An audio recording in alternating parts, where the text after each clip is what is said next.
সুযোগ পায়, আজকে ছাত্র জনতা তাদের বুকে রক্ত দিয়ে যে সুযোগ তৈরি করে দিয়েছেন, আমাদেরকে সামনে এগিয়ে যাবার, আমাদের ব্যবস্থাকে জনগণের একটা অনুকূলভাবে জনগণ যা চায় সেভাবে নিয়ে আসার, সেটাকে নস্যাৎ করবার জন্য, নষ্ট করে দেওয়ার জন্য ইতিমধ্যেই আপনার কাজ শুরু হয়েছে। আমি অবাক হই যখন দেখি আমাদের অত্যন্ত শিক্ষিত মানুষেরা, সমাজে যাদের অত্যন্ত গুরুত্ব আছে, তারা যখন বিভিন্ন রকম কথা বলেন যে অত্যন্ত বিভ্রান্তিমূলক।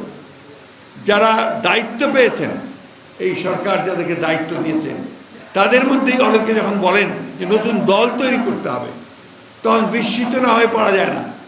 এই এখতিয়ার ওনাকে কে দিয়েছে? উনি এই দায়িত্ব পেলেন কোথায় যে তিনি বলবেন যে নতুন দল তৈরি করতে হবে? তাহলে আমরা কি করে জনগণ ভাববে যে এরা নিরপেক্ষভাবে কাজ করছে?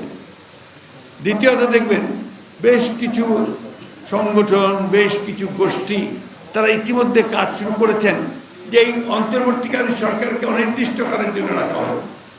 তারা একেবারেই পরিবর্তন করে দেবে, সমস্ত সংস্কার তারাই করে দেবে।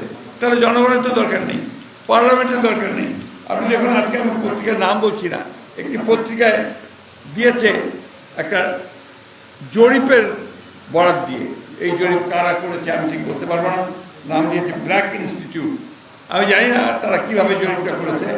তারা বলেছে 80% লোক চায় যে যতদিন খুশি এই সরকার থাকুক।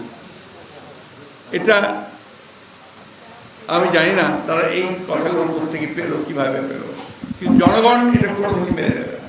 এই ধরনের কথা, এই ধরনের রিপোর্ট করা থেকে আপনার, আমার মনে হয় যে ভেবেচিন্তেই করা উচিত, এবং এটা যেন বিভ্রান্তির সৃষ্টি না হয়